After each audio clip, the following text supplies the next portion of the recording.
ओम शांति।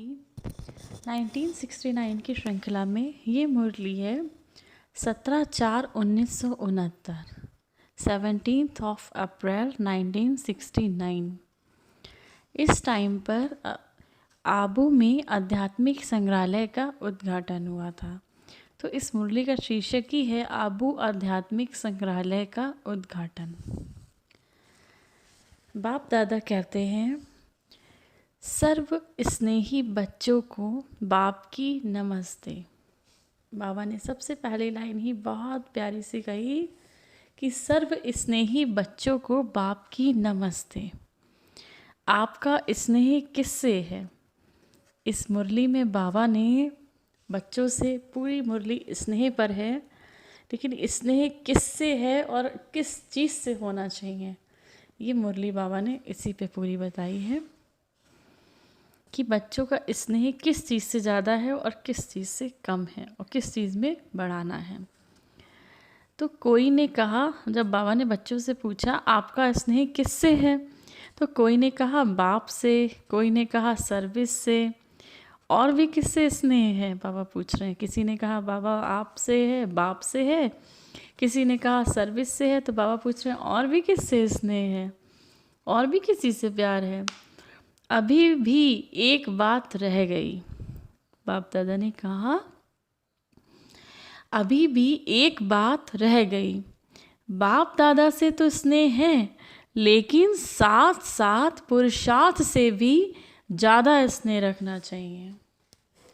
क्या बात रह गई? बाबा ने बहुत सुंदर लाइन कही कि बाप दादा से तो स्नेह है, लेकिन साथ साथ पुरुषार्थ से भी ज़्यादा स्नेह रखना चाहिए। दैवी परिवार से स्नेह, दैवी परिवार से स्नेह, सर्विस से स्नेह, बाप दादा से स्नेह, ये तो है ही। हमें अपने ब्राह्मण परिवार से स्नेह, सर्विस से स्नेह, बाप दादा से स्नेह, ये तो है ही, लेकिन वर्तमान समय पुरुषार्थ से ज़्यादा स्नेह रखना चाहिए। बाबा ने कहा वर्तमान में पुरुषार्थ से ज़्यादा स्नेह रखना चाहिए। अब बच्चों का स्नेह किस चीज़ में है ज़्यादा? बाप दादा में भी है, सर्विस में भी है, लेकिन पुरुषार्थ से स्नेह कम है। तो बाबा ने कहा लेकिन साथ साथ पुरुषार्थ से भी ज़्यादा स्नेह रखना चाहिए। जो पुरुषार्थ के स्नेही होंगे वो सबके स्नेही होंगे। बाबा ने कहा जो पुरुषार्थ से स्नेह करते होंगे वो सबके स्नेही होंगे, क्योंकि वो अब पुरुषार्थ कर रहे हैं आगे बढ़ने का। पुरुषार्थ अर्थात बाबा के जो भी सर्विस है उसमें कहीं पर भी कमज़ोरी का संकल्प भी मात्र ना आए। अमृत बेला उठना है तो उठना है, बाबा की श्रीमत पर पूर्णता चलना। तो बाबा ने कहा जो पुरुषार्थ के स्नेही होंगे वो सबके स्नेही होंगे। पुरुषार्थ से हर एक का कितना स्नेह है वो हर एक को चेक करना है। बाबा ने कहा पुरुषार्थ से हर एक को कितना स्नेह है, श्रीमत से बाबा बच्चों को कितना स्नेह है वो चेक करना है। बाप दादा से भी स्नेह इसलिए है कि वो पुरुषार्थ कराते हैं। बाप दादा से स्नेह किस लिए है कि वो पुरुषार्थ कराते हैं। भाई पुरुषार्थ बच्चे करेंगे तभी तो बाबा कहते हैं प्रारब्ध मिलेगी बच्चों को, बिना पुरुषार्थ के तो प्रारब्ध नहीं मिलेगी। जब नॉर्मल एग्ज़ाम देते हैं तो कितनी मेहनत करते हैं, पुरुषार्थ अर्थात मेहनत भी कह सकते हैं। तो जब हम लोग एग्ज़ाम देते हैं बच्चे कोई, तो कितनी पुरुषार्थ करते हैं, कितना मेहनत करते हैं कि एग्ज़ाम क्लियर हो जाए। तो ये तो बहुत बड़ा पेपर है और बहुत बड़ा रिज़ल्ट है इसका, जो 21 जन्मों तक उस रिज़ल्ट का फल हमें मिलेगा। तो बाबा ने कहा बाप दादा से भी स्नेह इसीलिए कि वो पुरुषार्थ कराते हैं। प्रारब्ध से भी स्नेह तब होगा जब पहले पुरुषार्थ से स्नेह होगा। प्रारब्ध से स्नेह, फल से स्नेह हमें तभी तो होगा जब पुरुषार्थ से स्नेह होगा। दैवी परिवार का भी स्नेह तब तक ले अथवा दे नहीं सकते जब तक पुरुषार्थ से स्नेह नहीं है। दैवी परिवार का भी स्नेह तब तक ले अथवा दे नहीं सकते जब तक पुरुषार्थ से स्नेह नहीं है। अगर पुरुषार्थ से स्नेह है तो वो एक दो के स्नेह के पात्र बन सकते हैं।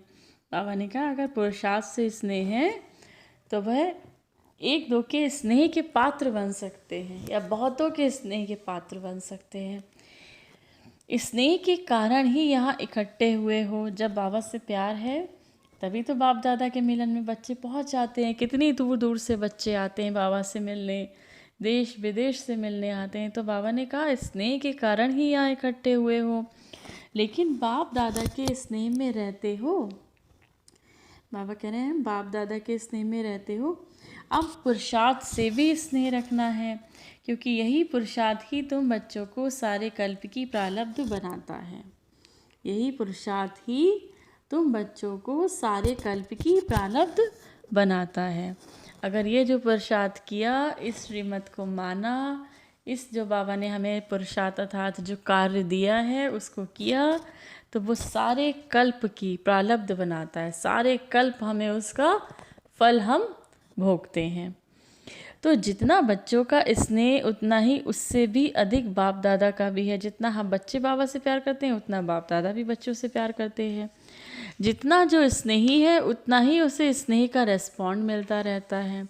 बाबा ने कहा जितना जो स्नेही है उतना उसे स्नेह का रिस्पॉन्ड मिलता रहता है। अव्यक्त रूप से स्नेह को लेना है। अब क्या करना है? अव्यक्त रूप से स्नेह को लेना है। अव्यक्त स्नेह का पाठ कहाँ तक पढ़ा है? अव्यक्त स्नेह का पाठ कहाँ तक पढ़ा है? वर्तमान समय का पाठ यही है, अव्यक्त रूप से स्नेह को लेना और स्नेह से सर्विस का सबूत देना। बाबा ने कहा अव्यक्त स्नेह का पाठ कहाँ तक पढ़ा है? बच्चों को अव्यक्त रूप से बाबा से कितना प्यार है? व्यक्त रूप से तो है, लेकिन अव्यक्त रूप से कितना प्यार है? तो कह रहे वर्तमान समय का पाठ ही यही है कि अव्यक्त रूप से स्नेह को लेना, स्नेह से सर्विस का सबूत देना। ये अव्यक्ति स्नेह का पाठ कहाँ तक पक्का किया है? अब क्या रिज़ल्ट समझते हो? आधे तक पहुँचे हो? मेजॉरिटी की रिज़ल्ट पूछते हैं। कोई ने कहा 25%, बाबा ने कहा आप कहाँ तक रिज़ल्ट समझते हो? आधे तक पहुँचे हो अव्यक्त रूप से। बाबा ने कहा अव्यक्त रूप से बच्चों को बाबा से कितना प्यार है उसका रिज़ल्ट बाबा पूछ रहे हैं। तो जो बहुत सारे बच्चे थे उनसे पूछ रहे हैं, तो किसी ने कहा 25%, कोई कहता है 75%। 25 और 75 में कितना फ़र्क है? बाबा ने कहा 25 और 75 में कितना फ़र्क है? 50% का फ़र्क है। मेजॉरिटी ज़्यादातर बच्चे 25% समझते हैं। ऐसी रिज़ल्ट क्यों हैं? बाबा ने कहा बच्चे 25% समझते हैं, ज़्यादातर बच्चे 25% समझते हैं। ऐसी रिज़ल्ट क्यों है? इसका कारण क्या है? 25% अव्यक्त स्नेह है, तो बाकी 75% कौन सा स्नेह है? बाबा कह रहे हैं बच्चों से अगर आपको 25% अव्यक्त स्नेह है तो बाकी 75% कौन सा स्नेह है? मेजॉरिटी की अगर 25% रिज़ल्ट रही तो जो भविष्य समय आने वाला है उसमें पास मार्क्स कैसे होंगी? बाबा ने कहा मेजॉरिटी की अगर 25% की रिज़ल्ट रही तो जो भविष्य समय आने वाला है उसमें पास मार्क्स कैसे होंगी? भविष्य का समय आने वाला है, अगर 25% ही रिज़ल्ट रही तो जो आने वाला टाइम है उसमें पासिंग मार्क्स कैसे मिलेंगे? पासिंग मार्क्स किस में मिलेंगे? अव्यक्त स्नेह में। अव्यक्त स्थिति तब बनेगी तब पासिंग मार्क्स बाबा कह रहे मिलेंगे। अब तो अव्यक्त स्नेह ही मुख्य है। अव्यक्त स्नेह ही याद की यात्रा को बल देते हैं। बाबा ने कहा अव्यक्त स्नेह ही याद की यात्रा को बल देता है। अव्यक्त स्नेह की अव्यक्ति स्थिति बनाने की मदद देता है। बाबा ने कहा अव्यक्त स्नेह ही अव्यक्ति स्थिति बनाने की मदद देता है। अव्यक्त स्नेह अर्थात एक निराकार से स्नेह। कैसे स्नेह? बाप दादा से स्नेह तो है। ब्रह्मा बाबा के तन में जब शिव बाबा आते हैं तो उनसे तो स्नेह है। गुलजार दादी के तन में जब शिव बाबा आते हैं तो उनसे तो स्नेह है। लेकिन बाबा ने कहा अब अव्यक्त स्नेह बढ़ाना है। सिर्फ निराकार से स्नेह, ज़्यादा से ज़्यादा स्नेह क्या करना है? निराकार अवस्था से बढ़ाना है और उस निराकार शिव बाबा से बढ़ाना है। तो बाबा ने कहा अव्यक्त स्नेह ही अव्यक्ति स्थिति बनाने की मदद देता है। 25% ये रिज़ल्ट क्यों? बच्चे से बाबा पूछ रहे हैं 25% की रिज़ल्ट क्यों? कारण सोचा है? समय अनुसार अब तक ये रिज़ल्ट नहीं होनी चाहिए। समय के प्रमाण तो 75% रिजल्ट होने चाहिए, फिर ऐसे रिजल्ट बनाने के लिए क्या करेंगे। बाबा ने कहा समय का जो, ये बात बाबा ने 69 में कहा थी कि समय के अनुसार रिजल्ट 75% होने चाहिए। तो 25% रिजल्ट क्यों है, उसका तरीका क्या है। बाबा ने कहा अंतर्मुखता। ये तो सदैव कहते हो अंतर्मुख होना है, लेकिन ना होने का कारण क्या है। बाप दादा से सर्विस से स्नेह तो है, लेकिन पुरुषार्थ से स्नेह कम है। बाप दादा से सर्विस से स्नेह तो है, लेकिन पुरुषार्थ से स्नेह कम है। इसका भी कारण ये देखा जाता है, बहुत करके परिस्थितियों को देख परेशान हो जाते हो। बाबा ने कहा इसका भी कारण क्या देखा जाता है, बहुत करके परिस्थितियों को देखकर परेशान हो जाते हो। परिस्थितियों का आधार ले स्थिति को बनाते हो। जब बहुत सारी कोई ऐसी सिचुएशन आ जाती है तो बाबा कहते हैं तो उसको देख के तुम घबरा जाते हो, और जब वो जो परिस्थितियाँ आई, जो सर्कमस्टांसेस आई, उसका बेस लेके, उसका आधार लेके अपनी स्थिति बन जाती है कि अगर अच्छी परिस्थितियाँ आई तो स्थिति अच्छी, अगर खराब परिस्थितियाँ आई तो स्थिति खराब। तो स्थिति से परिस्थिति को बदलते नहीं। बाबा ने कहा स्थिति से परिस्थिति को बदलते नहीं, समझते हैं कि जब परिस्थिति बदलेगी, जब सर्कमस्टांसेस बदलेंगे तब स्थिति होगी। बाबा ने कहा अपनी स्थिति से, जो आपकी अव्यक्त स्थिति है, जो निराकार स्थिति है, आत्मिक स्थिति है, जो उससे अपनी आप स्थिति से परिस्थिति को नहीं बदलते हो कि परिस्थिति क्या है, सिचुएशन को चेंज करने की कोशिश नहीं करते हो। क्या करते हो, जब परिस्थिति बदलेगी, जब सिचुएशन बदलेगी, जब ये प्रॉब्लम ख़त्म होगी, तब हमारी सिचुएशन भी अच्छी हो जाएगी, हमारी स्थिति भी अच्छी हो जाएगी। लेकिन होनी चाहिए स्वस्थिति की पावर। किसकी पावर? स्वस्थिति की पावर, अपनी स्वयं की स्थिति की पावर। परिस्थिति में आने से कमजोरी में आ जाते हो, जब परिस्थिति में आते हैं तो कमजोरी में आ जाते हैं, स्वस्थिति में आने से शक्ति आ जाती है। परिस्थिति में आने से कमजोरी में आ जाते हैं, और जब स्वस्थिति में आते हैं तो शक्ति आ जाती है। क्योंकि परिस्थिति अगर कोई आई तो उसमें क्या होता है, उसमें अप डाउन हो जाता है, तो उसमें कमज़ोरी या कमज़ोरी में आ जाते हो। लेकिन स्वस्थिति अगर अच्छी है, आत्मिक स्थिति है, सब हर चीज़ में आप ये सोचते हैं हम आत्मा हूँ, और मैं कौन? आत्मा। मेरा कौन? परमात्मा। और जो भी कुछ हो रहा है ये कल्प पहले भी हुआ था, सब ड्रामा है।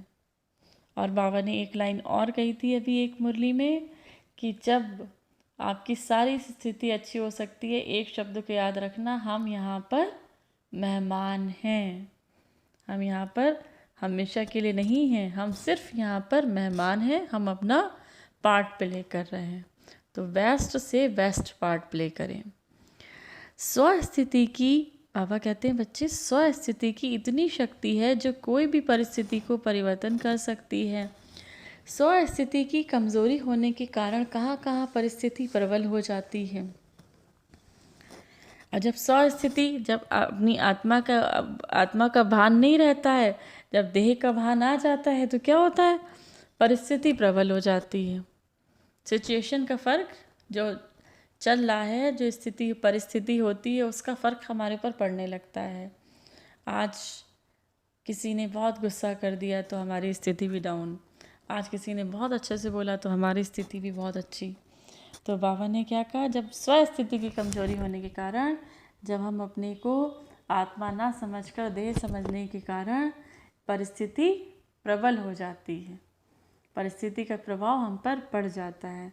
तो मेजॉरिटी बच्चे, ज़्यादातर बच्चे ये कहते हैं बाबा इस बात को ठीक करो तो हम ऐसे बने। ज़्यादातर बच्चे बाबा से क्या कंप्लेन करते हैं, बाबा ये बात ठीक हो जाए तब हम ऐसा बने, इस बात की रुकावट है, अब बाबा ये ठीक कर दो तब हमारी स्थिति अच्छी हो जाएगी, तब हम तेज़ी से पुरुषार्थ कर पाएंगे। बाबा ने कहा ऐसे कोई बिरले हैं जो अपनी हिम्मत दिखाते हैं कि इस परिस्थिति को पार करके ही दिखाएंगे। बाबा ने कहा बहुत कम है ऐसे जो ये कहते हैं बाबा इस परिस्थिति को पार करके ही दिखाएंगे। अर्जी डालते हैं ये भी ठीक है, लेकिन अर्जी के साथ साथ जो शिक्षा मिलती है उसको स्वरूप में लाते नहीं। बाबा ने कहा सबकी अर्जियों की फ़ाइल बहुत इकट्ठी हो गई है, बहुत बाबा से अर्जियां लगाई हैं, बहुत बाबा से रिक्वेस्ट लगी हैं, तो बाबा कह रहे हैं रिक्वेस्ट की फ़ाइल बहुत लंबी हो गई है, अर्जियों की फ़ाइल बहुत लंबी हो गई। जैसे धर्मराज के चौपड़े होते हैं ना धर्मराज के, वैसे वर्तमान समय बाप दादा के पास बच्चों की रिक्वेस्ट की, अर्जियों की बहुत फाइल्स हैं, हर एक का फाइल है। मुख्य बात तो सुनाई की प्रसाद से स्नेह रखना है। बाबा ने कहा मुख्य बात तो हमने बच्चों को सुनाई कि पुरुषार्थ से स्नेह रखना है। अपने आप को क्या कहते हो? पुरुषार्थी। आप पुरुषार्थी हो, फिर पुरुषार्थ को नहीं जानते हो। बाबा ने कहा अगर आप पुरुषार्थी हो तो फिर पुरुषार्थ को क्यों नहीं जानते हो? अपनी फाइल को जानते हो? अपना पुरुषार्थ क्या है उसका पता है? बाबा ने कहा अपना पुरुषार्थ क्या है उसका पता है। साकार रूप में फाइनल स्थिति देखी ना, साकार रूप में ब्रह्मा बाबा की फाइनल स्टेज देखी थी बाबा ने उस टाइम पे, जब 69 में बाबा व्यक्त हुए थे ब्रह्मा बाबा।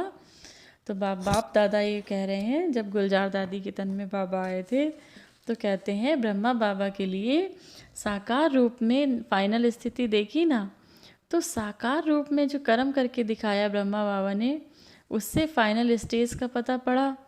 तो फाइनल स्टेज के प्रमाण में कुछ कमी देखने में आती है, उस कमी को शीघ्र निकालना ही पुरुषार्थ से प्यार है। बाबा ने कहा जब फाइनल स्टेज आपको, फाइनल स्टेज के प्रमाण में जो भी कुछ कमी देखने में अगर आपको लगता है एक चीज़ की कमी रह गई, उस कमी को शीघ्र निकालना ही पुरुषार्थ से प्यार है। धीरे धीरे नहीं करना चाहिए। साकार का भी मुख्य गुण देखा, ब्रह्मा बाबा का भी मुख्य गुण देखा, वह कोई भी बात को पीछे के लिए नहीं छोड़ते थे। ब्रह्मा बाबा कोई भी बात पीछे के लिए नहीं छोड़ते थे, अभी ही करना है। जैसे वो अभी करते थे वैसे ही अभी करना है। ऐसे नहीं कि कब कर लेंगे, 10 व 15 दिन के बाद कर लेंगे, मधुबन जाकर पिछाड़ी को प्रैक्टिस कर लेंगे। ऐसा इंतज़ार बहुत करते हैं कि आज नहीं तो कल कर लेंगे। अच्छा आज अमृत बेला नहीं हुआ तो कल कर लेंगे, 10 दिन बाद कर लेंगे, 15 दिन बाद कर लेंगे। तो इंतज़ाम को भूल जाते हैं। बाबा कह रहे हैं इंतज़ार बहुत करते हैं, इंतज़ाम को भूल जाते हैं। इंतज़ाम नहीं करते, बातों का इंतज़ार बहुत करते हैं। इंतज़ार को निकाल इंतज़ाम में लग जाएंगे, फिर 75% रिज़ल्ट हो जाएगी। बाबा ने कहा इंतज़ार को निकाल कर इंतज़ाम में लग जाएंगे, फिर 75% रिज़ल्ट हो जाएगी। वर्तमान समय मेजॉरिटी की पुरुषार्थ की रिज़ल्ट 75% से कम नहीं होनी चाहिए। कारण भी सुना रहे हैं बाबा। कोई समय का इंतज़ार कर रहे हैं, कोई समस्याओं का, कोई संबंधों का, कोई फिर अपने शरीर का। बाबा कारण सुना रहे हैं कि रिज़ल्ट में कमी क्यों है बच्चों के, कि कोई तो समस्याओं को इंतज़ार कर रहे हैं, समस्याओं का, कोई संबंधों का, कोई फिर अपने शरीर का। लेकिन जैसे ही जो भी सामने है वैसे ही हालातों में इस ही शरीर से हमको संपूर्ण बनना है। बाबा ने कहा कोई समस्याओं का इंतज़ार कर रहे हैं कि समस्या ख़त्म हो तब हम पुरुषार्थ करेंगे। कोई संबंध का इंतज़ार में है कि बाबा ये संबंध सुधर जाए तब हम पुरुषार्थ करेंगे। कोई अपने शरीर से का इंतज़ार कर रहे हैं, क्या इंतज़ार करें, बाबा ये रोग दूर हो जाए, ये परेशानी दूर हो जाए तब ही हम पुरुषार्थ शुरू करेंगे, तभी हम मेहनत शुरू करेंगे, तभी हम बाबा की श्रीमत पर चलेंगे। तो बाबा ने कहा लेकिन नहीं, जो भी सामने स्थिति है, जैसे ही हालात हैं, इस ही शरीर से हमको संपूर्ण बनना है, ये लक्ष्य रखना है। हमें इसी परिस्थिति में, इसी स्थिति में जो भी हालात हैं, जैसा भी शरीर है, इसी से इस बात का इंतज़ार नहीं करना है कि जब ये स्थिति सही होगी, परिस्थिति सही होगी तब हम पुरुषार्थ करेंगे। तो ये लक्ष्य रखना है। अभी कुछ आधार होने के कारण अधीन बन जाते हो, बातों के अधीन है। हर एक अपनी अपनी कहानी अमृत बेला सुनाते हैं। कोई कहते हैं बाबा शरीर का रोग ना हो तब हम बहुत पुरुषार्थ करेंगे।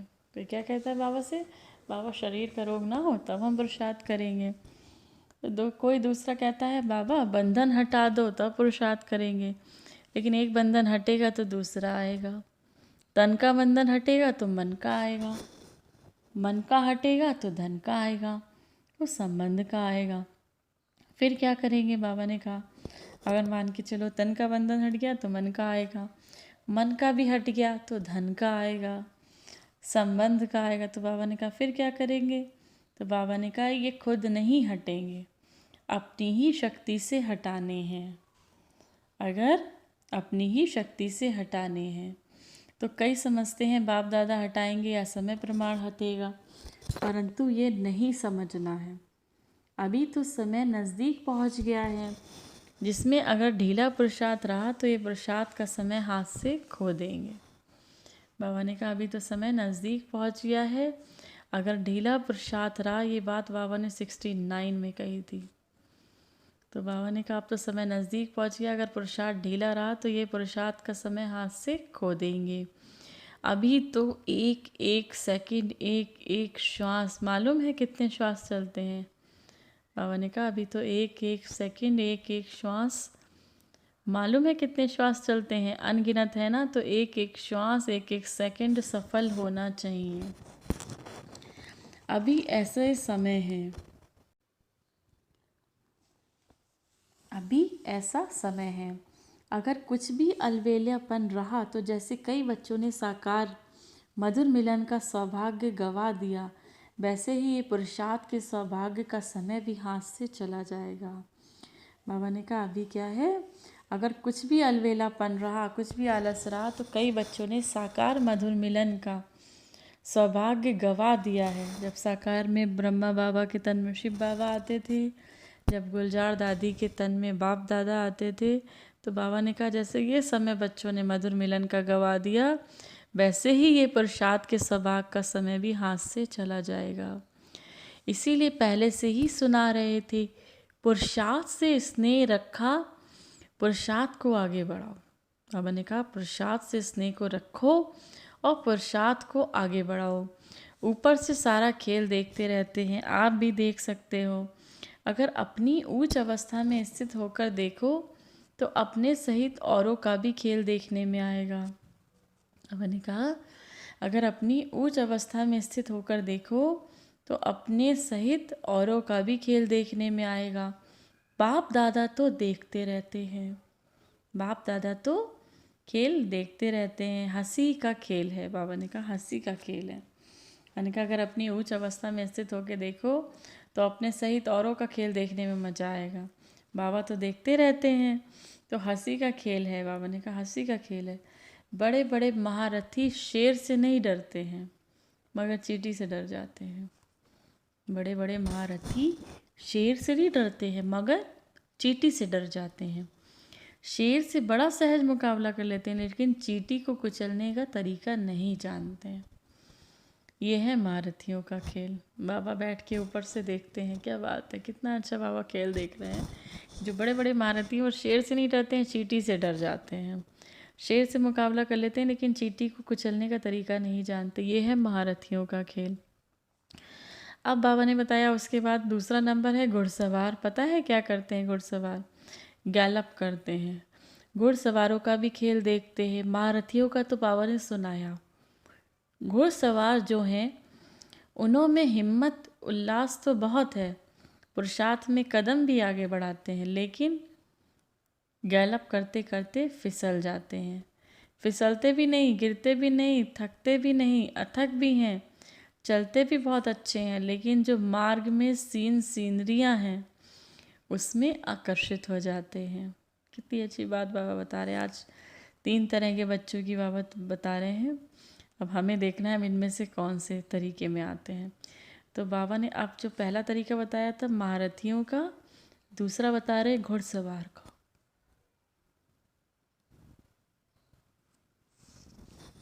तो बाबा कह रहे हैं कि बच्चे जो हैं घुड़सवार वाले, उनमें उमंग उत्साह बहुत है, पुरुषार्थ में भी कदम आगे बढ़ाते हैं, लेकिन गैलप करते करते फिसलते भी नहीं, गिरते भी नहीं, थकते भी नहीं, लेकिन जब मार्ग में सीनरियाँ आ जाती हैं, कोई आकर्षण आ जाता है, कोई अच्छी चीज़ दिख गई, जा रहे हैं, बहुत अच्छा पुरुषार्थ कर रहे हैं, दिख गई कोई अच्छी चीज़, और फिर दिमाग वहाँ चला गया। तो बाबा ने कहा जो सीनरियाँ आती हैं उसमें आकर्षित हो जाते हैं। अपने पुरुषार्थ को चलाते भी रहते हैं, लेकिन देखने के संस्कार जागते हैं। बाबा ने कहा अपना पुरुषार्थ को चलाते भी रहते हैं, पुरुषार्थ तो करते हैं, मेहनत तो करते हैं, लेकिन देखने के संस्कार जागती हैं। ये क्या कर रहे हैं, ये कैसे कर रहे हैं तो हम भी करें, रीस करते हैं। तो घुड़सवारों में देखने का आकर्षण ज़्यादा है। अब बाबा बता रहे हैं प्यादों की एक हंसी की बात। पहले वाले बताई महारथियों का खेल बताया, फिर बताया घुड़सवारों का, बता रहे हैं प्यादों की हंसी की बात। तो बाबा खेल सुना रहे हैं। तो बाबा कहते हैं वो क्या करते हैं, होती है बहुत छोटी सी बात लेकिन उसको इतना बड़ा पहाड़ बना देते हैं। पहाड़ को राई नहीं, राई को पहाड़ बनाकर उसमें खुद भी परेशान होते हैं, है कुछ भी नहीं, उनको सब कुछ बना देते हैं। ऊंचा ऊंचा देख हिम्मतहीन हो जाते हैं। फिर भी वर्तमान समय में जो भी तीनों हैं उसमें से आधा क्वालिटी ऐसी है जो अपने को कुछ बदल रहे हैं। अब बाबा ने किस बताया प्यादों की बात क्या करते हैं, छोटी सी बात को बहुत बड़ा बनाते हैं, बड़ी बात को छोटा नहीं बनाएंगे, छोटी सी बात को बहुत बड़ा बनाते हैं। फिर भी बाबा कह रहे उसमें परेशान हो जाते हैं। फिर भी बाबा कह रहे ऊंचा ऊंचा देख हिम्मतहीन हो जाते हैं। फिर भी वर्तमान समय में जो भी ये तीनों ही हैं उनमें से आधे की क्वालिटी ऐसी है जो अपने को कुछ बदल रहे हैं। अब मैंने कहा जो तीनों टाइप मैंने बताए उसमें से आधे ऐसे हैं जो खुद को बदल रहे हैं। इसीलिए फिर भी बाप दादा हर्षित होते हैं। उन्हों की हिम्मत उल्लास कदम आगे बढ़ता हुआ देख हर एक से पूछें कि कौन कौन महारथी घुड़सवार प्यादे हैं तो बता सकेंगे। बाबा ने कहा कि इसीलिए फिर भी बाप दादा बहुत खुश होते हैं देख के कि उन्हों की हिम्मत उल्लास कदम आगे बढ़ता हुआ देख हर एक से पूछे कौन कौन महारथी है, कौन कौन घुड़सवार है, कौन कौन प्यादे हैं तो सभी बता सकेंगे।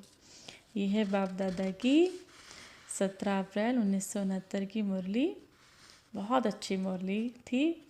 इसमें बाबा ने पुरुषार्थ के स्नेह पे विशेष ध्यान खिंचवाया है। अब हम इसके 3-4 पॉइंट्स, कुछ अच्छे अच्छे पॉइंट्स निकालते हैं, एक बार रिवाइज करते हैं। अब बाबा ने बच्चों से क्या कहा, बच्चों का बाप दादा से सर्विस से स्नेह तो बहुत है, दैवी परिवार से स्नेह भी है, ब्राह्मणों का हम सब आपस में स्नेह भी है, लेकिन स्नेह किस चीज़ से कम है, पुरुषार्थ से स्नेह कम है। दूसरी बात बाबा ने कहा ये जो पुरुषार्थ है यही पूरा कल्प बच्चों की प्रारब्ध बनाता है। पूरा कल्प यही प्रारब्ध बनाता है। जो ये 4 युग हैं, 4 युग की अगर प्रारब्ध बनानी है, इसका फल अगर आपको अच्छा लेना है तो ये कहाँ से मिलेगा, बाबा ने कहा यही पुरुषार्थ ही बनाता है। दूसरा बाबा ने कहा कि अव्यक्त स्नेह का पाठ कहाँ तक पढ़ा है। स्नेह है, बाप दादा से स्नेह है, ब्रह्मा बाबा से स्नेह है, लेकिन अव्यक्त स्नेह एक निराकार से स्नेह का पाठ कहाँ तक पढ़ा है। तो बहुत बच्चों ने 25% बताया, तो बाबा ने कहा 25% तो बहुत कम है। अब समय के हिसाब से, अगर समय के हिसाब से 75% नहीं हुआ तो पास मार्क्स भी नहीं मिल पाएंगे।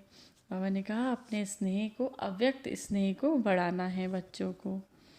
और ये किस चीज़ से होगा, बाबा ने कहा अंतर्मुखता से। जितना जितना अंतर्मुखी होंगे उतना उतना स्नेह, अव्यक्त स्नेह बढ़ेगा, क्योंकि अव्यक्त में रहेंगे, वाणी से परे अव्यक्त में रहेंगे। बाबा ने कहा उसके बाद बच्चे क्या होता है कि परिस्थितियों का क्या होता है, जब पुरुषार्थ से स्नेह कम होता है तो क्या होता है, परिस्थितियों का आधार, जो भी सिचुएशन आती है, कोई प्रॉब्लम आती है, बच्चे उसमें फंस जाते हैं, अपनी स्थिति को भूल जाते हैं कि मैं कौन, मैं आत्मा हूँ, मैं ये देह नहीं हूँ, और देह अभिमानी में आ जाते, देह के अभिमान में आकर उसी स्थिति परिस्थिति में फंस जाते हैं। तो बाबा ने कहा अपनी स्वस्थिति भूल जाते हैं। अगर स्वस्थिति याद होगी, स्वस्थिति की शक्ति होगी तो वो परिस्थिति को भी परिवर्तन कर सकती है। अगर अपनी स्वस्थिति अच्छी होगी, अगर आत्मा की स्थिति अच्छी होगी, ये पता होगा कि मैं आत्मा हूँ, ये ड्रामा है, ये एक संसार, एक रंगमंच है जिसमें हम सभी पार्ट प्ले कर रहे हैं, और इसी को हम डिटैच्ड होके जब देखेंगे तो क्या होगा, उस परिस्थिति को आसानी से पार कर सकेंगे। बाबा ने कहा बहुत कम है जो हिम्मत दिखाते हैं बच्चे। बाबा कहते हैं, क्या कहते हैं बाबा से, बाबा ये स्थिति अच्छी हो तो हम पुरुषार्थ करेंगे, संबंध में अगर मनमुटाव है किसी से तो बाबा इनसे संबंध सुधर जाए तब हम पुरुषार्थ करेंगे। धन का सब कुछ प्रॉब्लम आ गई, बाबा ये धन की समस्या ख़त्म हो जाए तब हम पुरुषार्थ करेंगे। तो बाबा ने कहा बंधन तो आते रहेंगे, चाहे तन का, चाहे मन का, चाहे धन का।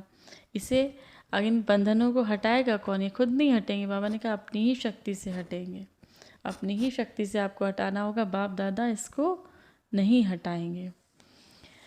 अब बाबा ने कहा कि समय बहुत नज़दीक आ गया है, एक एक सेकंड, एक एक श्वास हम बच्चों की बहुत कीमती है, तो उसको हमें सफल करना है। बाबा ने कहा अगर अलबेलापन रहा, अगर अभी भी अलबेलापन बच्चों में रहा, बाबा यहाँ पे वार्निंग दे रहे हैं बच्चों को। बीच बीच में बाबा वार्निंग भी देते हैं। वार्निंग बाबा क्यों देते हैं? माता पिता बच्चों से क्या कहते हैं? अगर अगर पढ़ाई नहीं करी तो फिर क्या होगा? फेल हो जाओगे। पढ़ाई नहीं करी तो टीचर स्कूल में बहुत पिटाई लगाएंगे। पढ़ाई नहीं करी तो मार्क्स कम आएंगे, सब बच्चे तुम पर हंसेंगे कि देखो इसको कितने कम मार्क्स आए हैं। तो बाबा ने कहा कि अब समय बहुत कम है, कम से कम बचा है समय, तो एक एक श्वास को सफल करना है, एक एक सेकंड को सफल करना है। और बाबा ने कहा अगर अभी भी अलबेलापन रहता है, अगर अभी भी आलस्य करते हो तो क्या होगा? जैसे साकार का मिलन, ब्रह्मा बाबा के टाइम पे जो बच्चे थे उन लोगों ने उस समय कुछ अलबेलापन किया होगा, तो बाबा ने कहा साकार का मिलन। अब जब गुलजार दादी के तन में बाप दादा आते थे, बाबा वो भी मिलन अब तो ख़त्म हो चुका है, साकार में ख़त्म हो चुका है। वैसे तो बाप दादा से हम लोग सूक्ष्म बदन में मिलते हैं, लेकिन जो बाप दादा से मिलन करने जाते थे, जो बाप दादा से मिलन होता था साकार में, वो अब बाबा ने कहा ये इसको तो जो गवा चुके हो, ऐसा ना हो कि पुरुषार्थ का सौभाग्य भी हाथ से निकल जाए। फिर बाबा क्या कि आप 3 तरह के अपने बच्चों को देखते हैं, और बाबा कहते हैं इसे देख के हम हर्षित होते हैं, खुश भी होते हैं, और खेल देखते हैं हमें बहुत मज़ा आता है। तो बाबा ने कहा जिन बच्चों की अच्छी स्टेज होगी, वो जिन बच्चों की हाई स्टेज होगी, वो भी इस खेल को देखकर हंसेंगे। तो बाबा ने 3 तरह के बच्चे बताए, महारथी बच्चे बताए, घुड़सवार बताए, प्यादे बताए। अब महारथी बच्चों में बाबा ने बताया कि वो बच्चे हैं कि जो बड़े बड़े शेर से नहीं डरते हैं, हाँ चींटी से डर जाते हैं। तो बहुत बड़ी बड़ी सिचुएशन आएगी उससे नहीं डरेंगे, लेकिन अगर छोटी सी कोई परिस्थिति आ जाए उससे डर जाते हैं। तो ये बाबा ने महारथियों का बताया। घुड़सवार का बाबा ने क्या बताया? बहुत अच्छा पुरुषार्थ करते हैं, चल रहे हैं, पुरुषार्थ में कम हिम्मत भी है, उत्साह भी है, लगन भी है, सब कुछ है, लेकिन कोई मार्ग में ऐसी सीनरी आ गई तो उसके आकर्षण में फंस जाते हैं। मार्ग में चलते चलते कोई अच्छा सीन दिख गया, कोई सीनरी आ गई तो उसके आकर्षण में फंस जाते हैं। प्यादों की बात बाबा ने बताई कि पहाड़ जैसी सिचुएशन को राई नहीं करते हैं, राई जैसी सिचुएशन को पहाड़ बना देते हैं, छोटी बात को बहुत बड़ी कर देते हैं, बड़ी बात को छोटी करना नहीं जानते। फिर भी बाबा ने कहा इन तीनों तरह के अगर क्वालिटी देखें तो आधी इसमें जो क्वालिटी है, आधे बच्चे आगे बढ़ रहे हैं, तो आधी क्वालिटी ऐसी है जो अपने आप को बदल रहे हैं। ये थे हमारे मीठे मीठे प्यारे प्यारे बाप दादा की बहुत सुंदर मुरली, जो हम सब ब्राह्मण आत्माओं को बहुत ही सौभाग्य से प्राप्त होती है। बहुत सौभाग्य है हमारा जो हम बाप दादा से स्वयं भगवान से पढ़ाई कर रहे हैं। आप सभी भाई बहनों को, ब्राह्मण परिवार को, दैवी परिवार के सभी बच्चों को बाप दादा का याद प्यार नमस्ते। हम सभी प्यारे प्यारे बाप दादा, हम बच्चों को बाप दादा का बहुत बहुत प्यार, हमारे रूहानी बाप दादा को हम सब बच्चों का बहुत बहुत प्यार। ओम शांति, ओम शांति।